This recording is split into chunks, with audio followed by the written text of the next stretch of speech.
तो मेरे प्यारे बच्चों, अब इसके अगले हिस्से में पढ़ते हैं। जब 1791 में कानून बन गया तो कानून बनना ही समाधान नहीं होता है, it is not the ultimate solution. आप जानते हो इस बात को। तो इसके लिए क्या हुआ, कानून बनने के बाद जो लुई 16 था राजा, उसको लगा कि इस तरीके से तो हमारा जो पावर है वो पूरी तरीके से ख़त्म कर सकता है ये लोग। फिर उन्होंने आसपास के राजाओं के साथ संपर्क स्थापित करना शुरू किया। प्रशिया और ऑस्ट्रिया, ये मतलब देश से फ्रांस के आसपास के, इनके राजाओं के साथ इसने सीक्रेट मीटिंग यानी सीक्रेट ट्रीटी वगैरह करना शुरू किया। और इससे पहले कि कुछ करते, नेशनल असेंबली ने इसी के खिलाफ 1792 में, मतलब 1791 में कानून बना था और 1792 में सीक्रेट मीटिंग को ध्यान में ये सब रखते हुए लगा कि कुछ करेगा। उससे पहले ही उन्होंने इन दोनों देशों के मतलब ऑस्ट्रिया और प्रशिया के खिलाफ युद्ध की घोषणा कर दी। कौन? नेशनल असेंबली ने। अब ये सब बेचैन हो गए, मतलब अपनी सीक्रेट मीटिंग इनकी धरी की धरी रह गई। मतलब क्या इन्होंने किया, इनके खिलाफ युद्ध की घोषणा कर दी। अब युद्ध में क्या होता है, कुछ हारते हैं, कोई जीतते हैं, कोई मतलब जान माल की क्षति युद्ध का तो अंतिम परिणाम होता है दोनों तरीक़ों से। युद्ध होने के बावजूद भी जो फ्रांस की जो सबसे निचले तबके की जनता थी, अब लोअर मोस्ट, जिनकी इनकम बहुत कम थी, मजदूर हो, कारपेंटर हो या चाहे सामान्य जो बिजनेसमैन हो, उनको उनके जीवन में कोई तब्दीली यानी उनके there is no effect in their life, मतलब कोई बदलाव नहीं आया।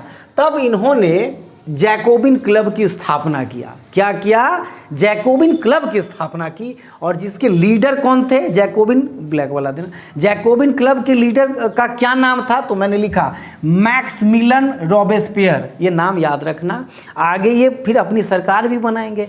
मतलब लुई 16 के बाद यही बने।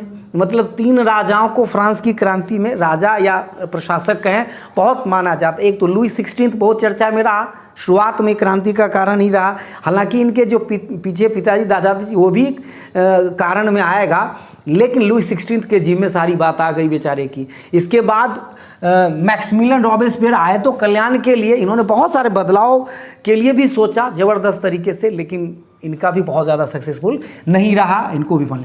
इसके बाद नेपोलियन बोनापार्ट आए। इस तरह फ्रांस की क्रांति में इन तीनों का बहुत अहम चर्चा है, ध्यान रखना। तो मैक्समिलियन रॉबेस्पियर ने जैकोबिन क्लब की स्थापना 1792 में की। इसमें किन लोगों को शामिल किया? मैंने नोट में बखूबी वर्णन किया है इन चीज़ों को बहुत तरीके से।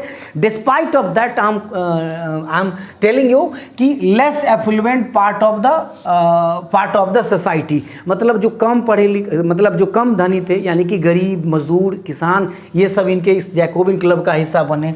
स्मॉल शॉपकीपर, शू मेकर्स एक्सेट्रा, ये सब बातें। लीडर कौन थे? मैक्सिमिलियन। तो इस तरह से जैकोबिन क्लब की स्थापना हुई। जैकोबिन क्लब कभी भी कोई पार्टी बनती है तो अपना एक टोपी बनाता, अपना एक ड्रेसिंग सेंस देता, एक किसी भी संगठन का एक यूनिकनेस होता है। इन्होंने क्या किया, मतलब क्लोथिंग सिस्टम किया, अलग से कपड़े की व्यवस्था की, क्योंकि जो एफ्लुएंट व्यक्ति थे, मतलब जो राजशाही या फर्स्ट स्टेट के लोग थे, उनके जो ड्रेसिंग सेंस था उनका अलग था। तो इन्होंने अपनी पहचान बनाने के लिए अलग ड्रेसिंग सेंस की स्थापना मतलब स्टार्ट किया। इन्होंने क्या किया? Decided to wear striped long trousers, मतलब जो मजदूर साधारण तरीके से पहनता है, लॉन्ग ट्राउजर्स पहनना शुरू किया। इसके बाद way of declaring the power of the nobles wearing the breaches, मतलब इस तरह के कपड़ा पहना कि एक अलग तरीके का दिखे और इनकी शक्ति का प्रदर्शन हो इनके बीच में। अब इनको क्या कहा गया? सान, क्या नाम है? सॉकुलात एक फ्रेंच वर्ड है। सॉकुलात एक फ्रेंच वर्ड है, मतलब इसका अर्थ होता है बिना घुटने का। तो मतलब बिना घुटने का मतलब वो लोग अलग तरीके से अपने कपड़ों का प्रदर्शन करते थे, इन्होंने अपना अलग ड्रेसिंग सेंस लाया। सॉकुलात इसका नाम फ्रेंच वर्ड है, आप देखिएगा थोड़ा अलग अलग तरीकों से लोग इसका उच्चारण करते हैं। तो सॉकुलात स्पेलिंग देख लीजिएगा। तो ये किया। मैन ऑल्सो वोर रेड कैप्स, उन्होंने मतलब मर्दों ने रेड कैप्स मतलब लाल टोपी पहनना शुरू किया, जो एक सिंबल था लिबर्टी का, स्वतंत्रता का। क्या पहनना शुरू किया? लाल टोपी। सिंबल किसका था? मतलब स्वतंत्रता यानी फ्रीडम, लिबर्टी का। लेकिन औरतों को ये पहनना अलाउड नहीं था। तो ये समझ में आया, जो कि जैकोबिन क्लब की स्थापना हुई, उससे पहले युद्ध हुआ था। इसके लीडर कौन थे? Maximilian Robespierre. अब इसके बाद कपड़ों ड्रेसिंग सेंस की बात की। अब आते हैं कि end of monarchy in France, end of monarchy in France. हाँ, तो आइए अब जानते हैं कि जो मोनार्की जो सिस्टम था वो फ्रांस में ख़त्म कैसे हुआ, एंड की ओर कैसे आया। तो अभी आपने पढ़ा कि कैसे विद्रोह करने के बाद, इससे पहले कि लुई 16 कुछ करता, जैकोबिन क्लब ने ही अपना विद्रोह कर दिया।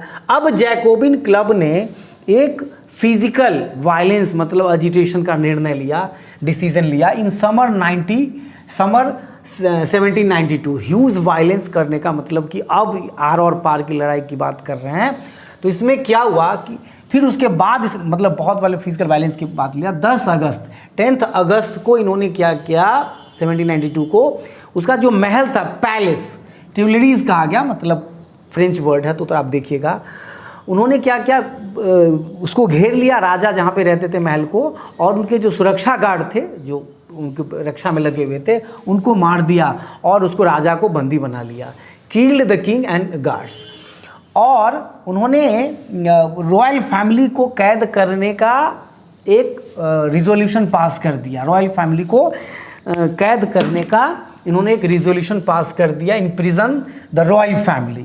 अब है, इसके बाद न्यू इलेक्शंस वर हेल्ड, फिर नए तरीके से चुनाव हुए, और चुनाव होने के बाद जो भी 21 साल से अधिक उम्र के थे, चाहे वो टैक्स दे या नहीं दे, मेन को, मतलब अभी भी औरतों की स्थिति अच्छी नहीं थी, आदमियों को मतलब 21 साल या उससे अधिक के लोगों को वोट डालने का अधिकार दिया गया, मतलब इसके तहत हुआ। नेशनल असेंबली को एक रेजोल्यूशन पास करने के बाद जो अब तक नेशनल असेंबली कहा जाता था उसको कहा गया कन्वेंशन। क्या कहा गया? कन्वेंशन। सही कहा आपने, कन्वेंशन। अब इसके बाद ये सारी बातें होने के बाद अब देखो हुआ कि राजा को फांसी देना ही था, तो लुई 16 को फांसी की सज़ा सुनाई गई। Death of Louis 16। फांसी की सज़ा कौन से डेट को दी गई? 21 जनवरी 1792। ऑन 21 जनवरी 1792 को, ये जगह का नाम है लॉ कंकर्ड, वहाँ पे पब्लिक के सामने इनको फांसी की सज़ा दी गई। और इसके साथ ही जो इनकी वाइफ थी महारानी, जो फिजूल खर्ची के लिए जानी जाती थी, मैरी, उनको भी वही हश्र हो गया। तो आगे पढ़ते हैं। तो आइए मेरे प्यारे दोस्तों, अब पढ़ते हैं द रीन ऑफ टेरर, मतलब आतंक का राज। ये क्या था फ्रेंच रिवॉल्यूशन में? आतंक का राज। तो फ्रेंच रिवॉल्यूशन में इसको क्या कहा जाता है?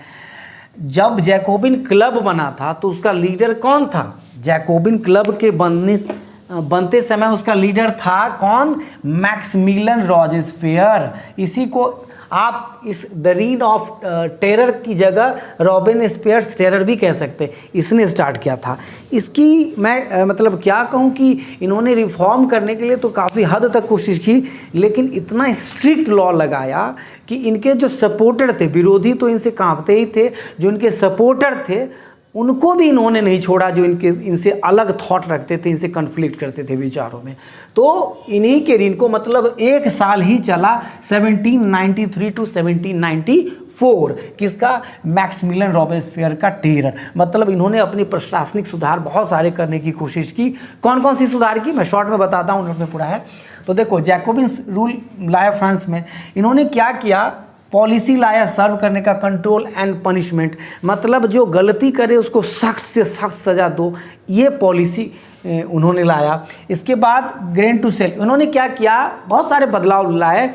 मतलब किसानों को शहर में जाकर एक फिक्स्ड प्राइस पर बेचने का एक आदेश जारी किया, फरमान सुनाया, जिसके तहत इनको लॉस हुआ। मतलब बाद में वो चाहता था कि रातों रात देश का कल्याण हो जाए, और इतना सख्त लागू किया कि इसको नाम दिया गया रीन ऑफ टेरर। इसके बाद मतलब जो उपाधियां थी, संबोधन के शब्द थे, मतलब एड्रेसिंग, तो इससे डिफ्रेंशिएट ना हो तो सीधा सिटीजन्स कहना शुरू किया। सबको आदेश किया कि भाई इसी तरह की बातें करनी पड़ेगी। फिर मतलब इस तरह के आटा जो मतलब अब जो खाने की बात थी, तो जो एक धनाढ़ वर्ग खाते थे सफ़ेद बढ़िया वाला, उसको बैन करके कि मोटे अनाज का मतलब डायरेक्ट जो साबूदाना था वही, उसको उसी का आटा ज़बरदस्ती मतलब खाने का किया गया मतलब। और चर्च की व्यवस्थाएं मतलब उन्होंने साफ साफ कहा कि जो चर्च है वो उनको अपने कब्जे में लेकर जो सैनिकों के रहने का अड्डा बना दिया गया, कहा कि चर्च वगैरह बंद करो। मतलब इस तरीके से इतने स्ट्रिक्ट लॉ लाया जैकोबिन ने, इसको रेन ऑफ टेरर कहते हैं।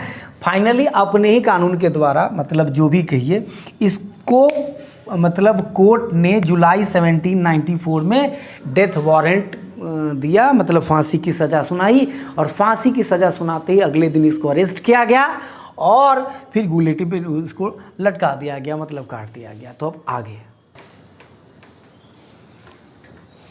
मैक्सिमिलियन रॉबेस्पियर की फांसी के बाद मतलब उसके डेथ के बाद फ्रांस में मिडिल क्लास का शासन आ गया।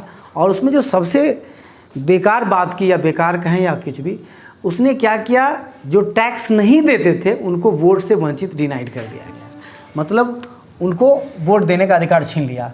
New law denied the vote to non properties section of the society, मतलब जिन्होंने टैक्स नहीं दिया उसको कहा कि तुम वोट नहीं दे सकते हो। पहला मतलब उसका आधिपत्य हो गया। फिर कहा इसने 2 इलेक्टेड लेजिस्लेटिव बनाया काउंसिल, 2 लेजिस्लेटिव काउंसिल बनाया जो इलेक्ट करते थे, अपॉइंट करते थे डायरेक्टरी को, जिसमें 5 मेंबर्स होते थे, 5 मेंबर्स। ये डायरेक्टरी इसीलिए इसको डायरेक्टरी रूल्स कहा गया, मतलब इसके बाद का। तो मतलब 2 लेजिस्लेटिव काउंसिल डायरेक्टरी को बनाया जिसमें 5 मेंबर्स हुआ करते थे। लेकिन इनके बीच में क्लैश होना शुरू हो गया, clashed with the legislative councils, जो बाद में मतलब इतना क्लैश होना शुरू हो गया कि बाद में इनके क्लैश के कारण मिलिट्री युग का आरंभ हुआ, जिसको नेपोलियन बोनापार्ट दिया, एक डिक्टेटर नेपोलियन बोनापार्ट फ्रांस की क्रांति में वो आए। रीन ऑफ टेरर के बाद डायरेक्टरी आया, डायरेक्टरी में भी क्लैश होने के कारण नेपोलियन बोनापार्ट राइज हुआ, उसका उदय हुआ। नेपोलियन बोनापार्ट को, हालांकि आपकी बुक में एनसीईआरटी में लास्ट में है, लेकिन इसके बारे में आप यहाँ पे पढ़ लो, समझ जाओ। छोटी बात है कि नेपोलियन बोनापार्ट शुरुआत में तो एक रिफॉर्मर की तरह अपने आप को मॉडर्न मतलब मुक्तिदाता के रूप में उभरा, लेकिन जल्दी ही इसके सैनिक इतने आक्रमण करने लगे और इतना आतंक मचाने लगा कि बाद में भी इनको वाटरलू में हार का सामना करना पड़ा। इंग्लिश में एक फ्रेज़ है मीट टू वाटरलू, मतलब पराजय। तो देखिए इसमें क्या क्या इन्होंने किया। 1804 में 1804 में crowned himself emperor of France, as emperor of France, France का सम्राट घोषित किया। कब? 1804 में। कब घोषित किया? 1804 में। और इन्होंने कई देशों को पर विजय प्राप्त किया, कंकर्ड मैनी कंट्रीज। लेकिन जीतने के बाद पता है क्या करता था? अपने ही परिवार के किसी मेंबर को वहाँ पे ऑल इन ऑल के रूप में अपॉइंट कर देता था, किसी पे विश्वास नहीं। मॉडर्नाइजर ऑफ यूरोप, अपने आप को यूरोप का मुक्तिदाता या अपने आप को मतलब एक मॉडर्न करने वाला व्यक्ति घोषित किया। मतलब इन्होंने कई लॉज निकाले, जैसे प्रोटेक्शन ऑफ प्राइवेट प्रॉपर्टी, ये सारी। इसके बाद यूनिफॉर्म सिस्टम ऑफ वेट करने का, डेसिमल सिस्टम, एक जैसा वेट करने का सिस्टम, इन्होंने कई सुधार किए। शुरुआत में मैंने जैसा कि बताया, नेपोलियन को फ्रांस का लिबरेटर के तौर पर देखा जाने लगा कि फ्रांस को मुक्तिदाता कहेगा, लेकिन फाइनली इनके सैनिक कई जगह आक्रमण करने लगे, मतलब इन्वेडिंग फोर्स के रूप में, जिसके कारण वाटरलू में 1815 में, वाटरलू इन 1815 में ये हार गए और फिर इनके शासन का अंत हो गया।